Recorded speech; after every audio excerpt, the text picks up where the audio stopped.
थुक ते दुख कदी ना कदी तो बाहर सुटने ही पैंदे ने।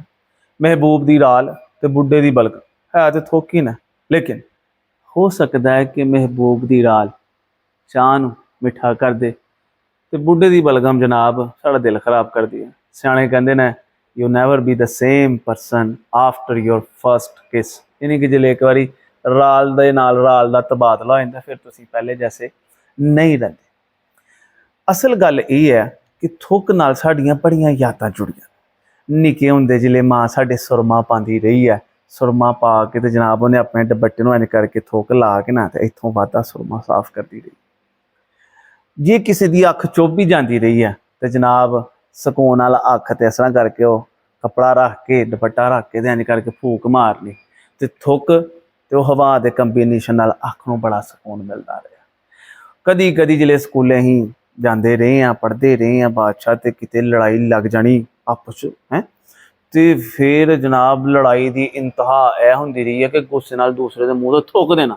जिले वो थुक देना तो उन्हें भी अगों जनाब बड़ा एक जज्बाती जहा शेर बोलना, तो वो शेर बड़ा प्यारा मैं तुहानूं सुनाना। वो शेर होंदा रहा थुक थुक मेरे ते लाल मौके तेरे ते।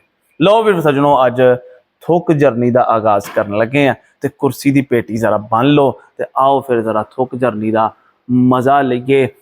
तुसीं अक्सर अगर किसी बस च सफ़र किया है तो कई बार ऐसा होंदा है कि बारी वाली सीट च कोई बंदा बह गया तो साइकोलॉजी के माहरीन कहते हैं कि जिहड़ा बंदा बारी वाली सीट वाल बहिंदा है वो ज़रा तन्हाई पसंद होंदा है। मैं कहना कि वो साइकोलॉजी के जिहड़े माहरीन हैं मेरे नाल बह जाओ।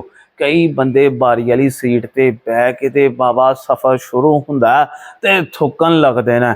थुक थुक के जनाब सड़कां गंदियां कर छड़दा है, सफ़र मुक जाता है लेकिन जनाब उन्होंने थुक नहीं मुकदा है। जिस तरह ऊँट नहीं सिर हाई सफ़र ते किले जाते थे पानी का जखीरा नाल लैके तुरदे होंदे ने, ये कई लोग थुक का जखीरा लैके तुरते हैं। साडे जनाब पिंडां थावां च ये वेखना होए ना कि किहड़ा बंदा किन्ना एडवांस है तो इत्थों अंदाज़ा लांदे ने कि किहड़ा बंदा थुक किस तरह सुट्टदा है।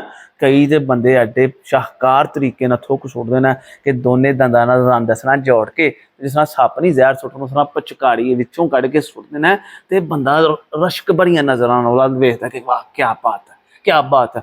तो हज़ार वारी प्रैक्टिस करने तो बाद जिसले बंदा उस तरह थुक नहीं सुट पाता तो बंदा कहता कि मैं वैसे ही भाई तेरा मरीद होना क्या बात है तेरी। अज भी जनाब साडे मुकाबले होंदे ने कि दस भी किहड़ा बंदा थुक दूर सुटेगा तो कई ऐसे भी हैं कि करके इन्नी को दूर थुक सुटदे ने बंदा कहता अरे गले च बाबा प्रैशर मशीन लवाई दी है। निक्के न्याणे अज भी बिल्डिंगां ते चढ़ जाते हैं तो कहते हैं कि ला बई देखने पहले तेरा थुक थले जाता कि मेरा थुक जाता है। थुक सुटना एक माशरती जिम्मेदारी है और जिम्मेदारी एक ऐसा लफ्ज़ है जिहड़ा जनाब साडी डिक्शनरी च है ही नहीं, सानू पता नहीं कि जिम्मेदारी की है। एक बंदा है उन्हें जनाब अपने घर के बाहर वैदर शीट लवाई है वो गिल्ली है, बंदा एक लंघन दिया पान वो खान दिया ऐसी पचकारी मारी है नाल बड़ी खुशी ना वेखदा कि क्या मेरी आर्ट हैगी है, जब तक रहेगा मकान तब तक रहेगा मेरा पान है। तो सज्जनों गल इन्नी है कि थुक ध्यान नाल सुटना इंज नहीं सुटना कि जनाब किसी का दिल खराब हो। सियाने लोग पहले जिले पान शान खाते रहे ना तो इंज करके सकून पान की पीक इस तरह करके सुटते रहे ना कि किसी का दिल ना खराब हो। थुक तो बड़ी दूर गल सानू नक सिनकने नहीं आता हल तक अं रोड से आऊँ करके आऊँ छंडे कराने होंगे फिर उस तो बाद नाल ही अपनी पिछों कमीज चुक के नक साफ करने होंगे। तो थुक छोटी चीज़ भी है नहीं बादशाह, मैं कहना कि जिहड़ी सूई च धागा नहीं ना पैंदा इंज करके जिले आऊँ मरोड़ी चाड़ के हल्की जी है धागे न थोड़ा जहा करके आऊँ करदा ना इंज लुढ़कदा धागा जाता। मैं कहना थुक अगर सही लाया जाए ना धागे नूं मुनासिब मकदार वाला बहुता भी गिला नहीं कर देना कि लचकीला हो जाए, मुनासिब ला के आऊँ ठोकया जाए तो आऊँ रवां करदा जांदा धागा जनाब है। कई बुढ़िया ने हुण मैं गल की करा कई बुढ़िया ने इंस्टाग्राम पर लखां फॉलोअर हासिल कर लिया सिर्फ अपना थुक ही दस के राला ही दस के है।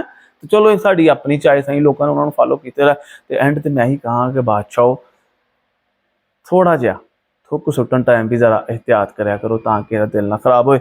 बाकी वीडियो चंगी लगी तो लाइक करो शेयर करो तो कमेंट करो तो जे कोई गल माड़ी लगी तो वही मैनूं कमेंट्स दसो। मिलते हैं फिर जनाब अगली वीडियो च किसी होर मज़ेदार टॉपिक ना। मेरा जी करन दिया कि मैं जनाब कितने नाड़े से वीडियो ना बनावा, जे तुहानूं चाहिए नाड़े से वीडियो मैनूं कमेंट करके दसो मैं तुहानूं नाड़े से वीडियो देंगा। बहुत शुक्रिया।